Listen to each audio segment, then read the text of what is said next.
Hi everyone, Kelt here, bringing you my views on the British royal family, and today I'm going to talk about the things which I noticed about the coronation, just things which seemed strange and also things that I really enjoyed seeing. The one thing I noticed was King Charles never seems to have his hair trimmed. It almost seems to be continually the same length, never grows, never gets it trimmed. That's the way it seems to me. However, his ermine-edged robes were really quite something. Many were talking about the interesting person who was sitting next to composer Andrew Lloyd Webber, the man with what looks to be a wig and handlebar moustache, is in fact not Donald Trump in disguise, nor Princess Diana, as some have said, but Sir Carl Jenkins, a composer and multi-instrumentalist who composed a piece for the coronation. They also were talking about what he had around his neck and with one letter on it, and then it was gone.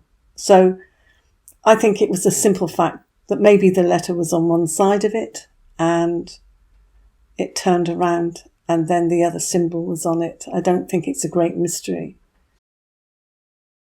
What I noticed also was that the crown which was placed on King Charles seemed to be lighter than the £5 in weight it allegedly is. Those carrying it and holding it tried to make it look as though it was heavier, especially as it was being placed on King Charles's head, or actually looked as if it was being screwed onto his head at one point. And did you see the look that Charles gave the bishop at that point, the Archbishop? It was quite funny.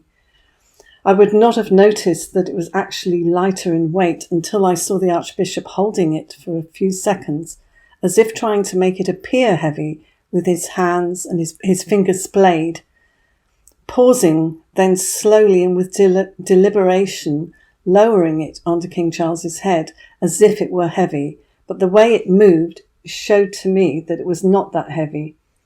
I suppose there would be reasons to use fakes, but not for a genuine ceremony. It would have to be the real deal, and I don't believe it was. Just like the rest of the items, I don't believe they were the genuine article. The golden coach did not look the same as it has in previous years, just my opinion. It did not have the usual shine. The actual coach is built of wood and gold-plated or gold leaf covering, but it did not look remotely the same as before. It looked more as if it were painted gold like a pantomime prop. Again, just my thoughts.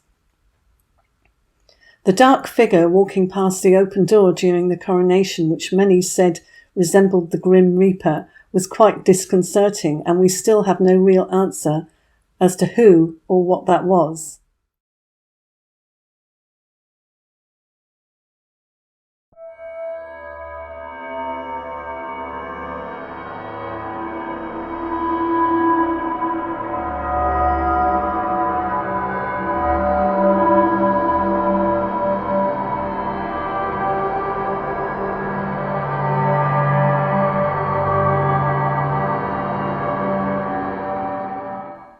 A lot of talk about why Catherine and William were late, even down to some saying that they had had a massive row.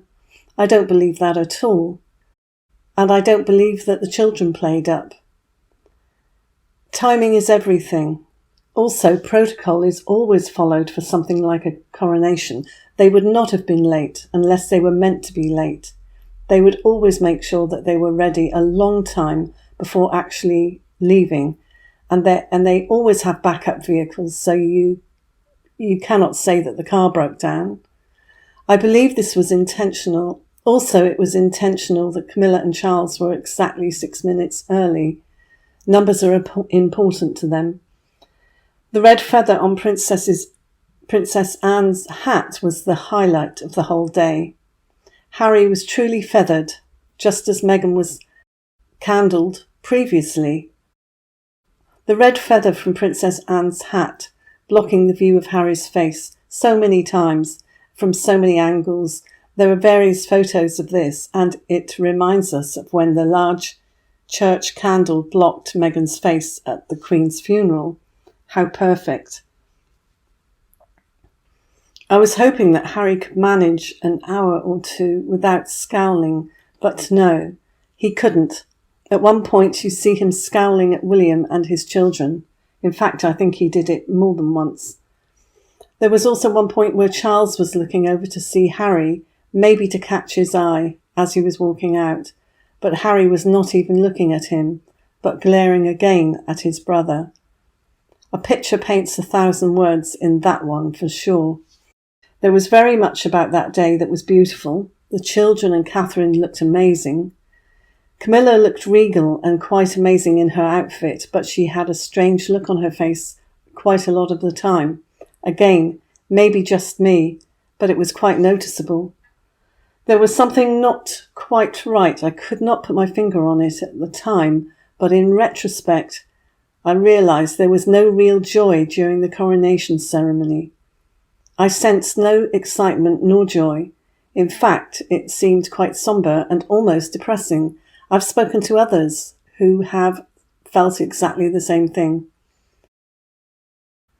The coronation oath given was not the proper coronation oath. There were things changed, there were things taken out and things put in. Part of it that was taken out means that Charles is saying that he is a servant to the people, that the law is for the common people, so the common law stands. The piece that he added was the allegiance that people were invited to swear. We've never sworn allegiance in the UK, and this was something very new. I don't know if many did. I don't know if many were aware of this. But I did notice that there were quite a few that were. However, the crowds and the pre-coronation were totally the opposite of this. They were full of life and excitement for those who were able to be close to the action, but unfortunately many others had a different experience whereby they could not see anything, and even the peaceful protesters were arrested for doing nothing except wearing certain t-shirts or carrying a small card. It seems as though people had completely different experiences of the day, some good, some not so good. Let me have your thoughts on it, and I'll see you in the next one. Thanks for watching. Bye.